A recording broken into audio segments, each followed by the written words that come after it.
Hello everyone, welcome back. This is Rando Geek. We have an update regarding AT&T. It looks like there was a settlement against claims that there was misappropriated subsidies, so with a partial admission of guilt. So what does that mean? They partially admitted to being at fault for this. So it looks like the FCC and AT&T settled this claim that it submitted false information to obtain funding from U.S. broadband subsidy programs for low-income customers. So I guess during COVID and even after, the aftermath of all that, put a lot of people in financial strains. So a lot of people, customers, were filing for low-income internet access, which a lot of it was the ACP, and there were some other programs as well, but primarily the ACP program. So AT&T thought it would be cool to take advantage of this as well. So it looks like in a consent decree published late last month, they're saying that AT&T agreed to fork over $2.3 million to resolve claims that it violated the rules of the Emergency Broadband Benefit EBB program designed to subsidize internet costs during the COVID-19 pandemic, and the Affordable Connectivity Program, of course, the ACP, that replaced it, to provide discount service and devices to low-income households. They're saying for those curious, AT&T reported a net income of $145 million in the third quarter of 2024. So they're saying that the FCC alleged in the order that between May 2021 and the end of 2023, AT&T enrolled 3,912 subscribers with incorrect or invalid identifying information by repeatedly using the same non-subscriber benefit qualifying person to enroll multiple subscribers.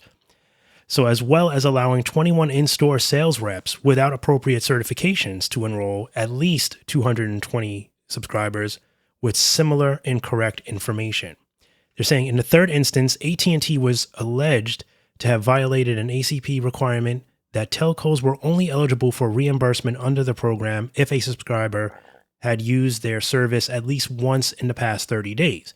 AT&T claimed reimbursement for 3,289 customers, despite those subscribers having more than 45 consecutive days of non-usage of the service. This is according to the FCC.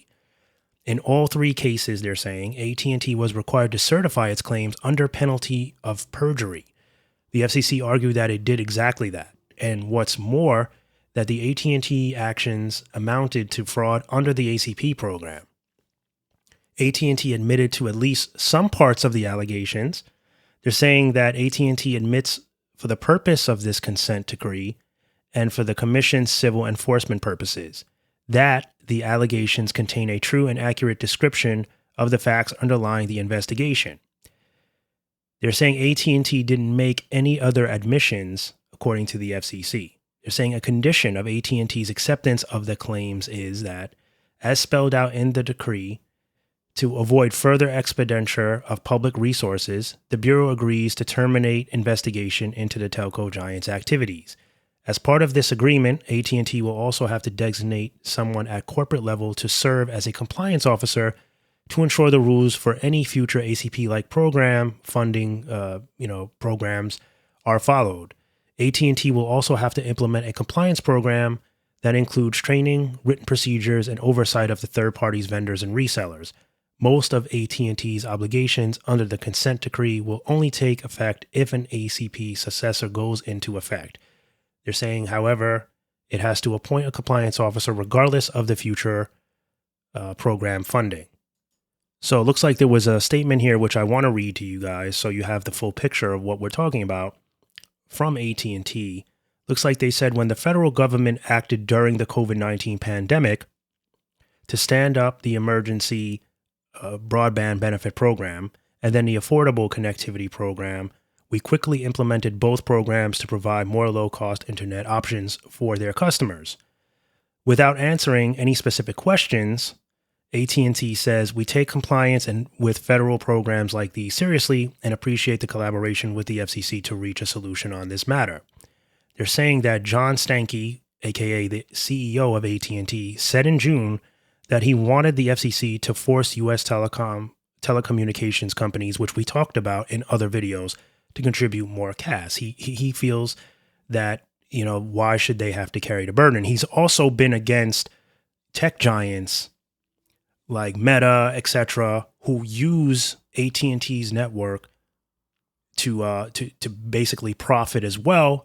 He wants those giant companies, or AT&T wants those giant companies to fork over money and help as well, because they're saying it's too costly for them to build out. And since they're so heavily relied on their network and other telco networks, that it's only fair.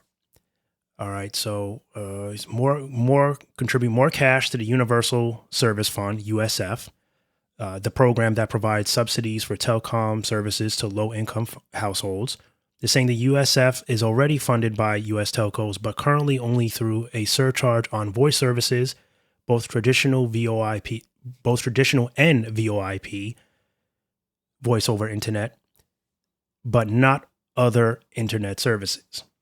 All right. He also says in another statement, the 7 largest and most profitable companies in the world built their franchises on the internet and in the infrastructure that they provide. So again, he's taking shots at the large tech companies.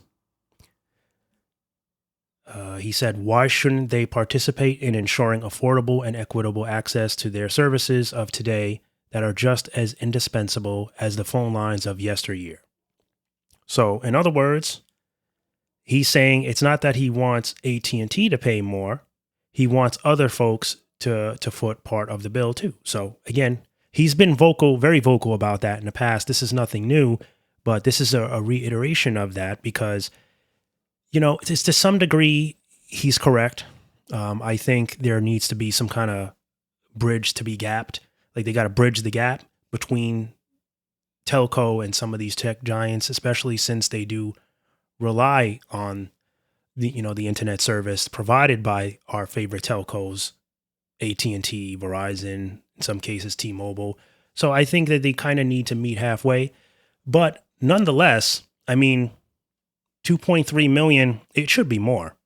This should be 5 times that amount at least, because, here's the situation. Every company, no matter what it was, especially in the tech space during the pandemic, put it like that, anything related to tech space during COVID was a mandatory resource. It was an essential part of life. Why? Because of the COVID situation, people couldn't go to work. A lot of people couldn't go to work. Those that had to be there physically, that could not work remotely, had to either go and take big risks.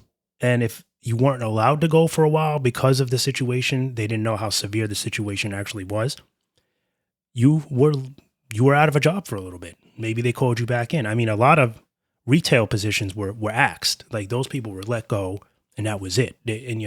They reopened in a month or two and those positions were not even really there anymore, or the hours were so slim that it wasn't worth coming back. You'd go from a 40-hour schedule in retail to like 5 hours. And anyone that knows anything about retail will know that they do that. They can do that to you. They will literally cut your hours to none or just not even call you back at all. They're both bad. 5 hours is pretty much useless. So in that case, you're better off trying to find something else. So we have that, right? So with that being said, AT&T thought it would be cool to try to scam the system a little so that they don't have to pay so much out of pocket when they have all these customers coming in, and getting on there and not paying full price. So AT&T thought, well, we'll get some more money to help pay for these programs, to help pay for our service, and we'll make that money back this way. This is how we'll do it. We'll scam the system, and no one will find out. That's what they're thinking. So are they the only company to do this? No. We've read and will read about more of this as things get uncovered, as new programs are developed and these companies apply for these new programs. All that's going to be backtracked. We're going to see about all these types of frauds that were committed. So 2.3, I guess they just wanted it to be like a little warning for them. They didn't really want to throw the book at them. And they said mostly it's because they just want process to keep going. They don't want to interfere with the entire functioning of the company and how service is going. But they deserved more, in my opinion. I think so. And I think any company that tries to take advantage of a situation like this needs to be fined. And, I mean, I get it. They're a company too. They have profits to make, but at the same time, there's procedures you got to follow, and customers are relying on you, and you need to have contingencies in place. And I sure hope they have them now, which I doubt, because unfortunately, these companies are just very irresponsible with their finances. They're constantly being sued. They're constantly throwing away money. If they'd only follow better practices, have better people in positions doing these things, like they should have already had somebody in place to handle these types of programs. So now they're going to have somebody who's compliant to, to handle these programs when they come up. They should have been had it. They should have been had it. You always have to, when you're a giant business like AT&T, this is not the first crisis situation that we've had. I mean, 9/11 was a major crisis situation. Like any of these types of big things that happen can affect the way businesses work. So, you know what I mean? Like they should have been had it. So I'm not really feeling sorry for them. I think it should have been more.